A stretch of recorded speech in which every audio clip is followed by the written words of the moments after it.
നിന്റെ കൂട്ടുകാർക്കൊക്കെ ജോലി ഉണ്ടല്ലോടാ, നിനക്ക് മാത്രം ജോലിയില്ല. തെണ്ടിത്തിരിഞ്ഞങ്ങ് നടക്കുക. അമ്മ എന്തോ ഈ പറയുന്നത്? ഞാൻ എത്ര ഓഫീസിൽ കയറി ഇറങ്ങണമെന്ന് അറിയോ? ജോലിക്ക് വേണ്ടിട്ട്. ജോലി നോക്കാഞ്ഞിട്ടൊന്നല്ലേ, കിട്ടാഞ്ഞിട്ടല്ലേ?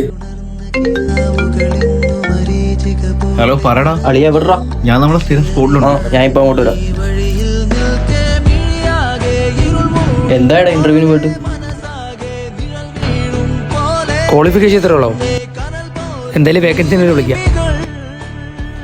എടാ ദിയ, എടാ എനിക്ക് റിലേഷൻ മുമ്പോട്ട് കൊണ്ടുപോകാൻ താല്പര്യമില്ല. എന്റെ വീട്ടിൽ നല്ലൊരു പ്രൊപ്പോസൽ വന്നിട്ടുണ്ട്. നീ പെട്ടെന്നൊക്കെ പറഞ്ഞെങ്ങനെ? എനിക്ക് കുറച്ച് ടൈം കൊടുത്താ. അളിയ, നീ ഒരു കാര്യം ആലോചിച്ചോ. പോക്കറ്റിന് കനമുണ്ടെങ്കിൽ തോർത്തി തൂങ്ങും ഒരുപാട് പേര് കാണും.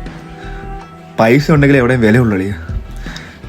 എന്താ ചെയ്യണോന്ന് എനിക്കൊരു പിടുത്തമില്ലടാ.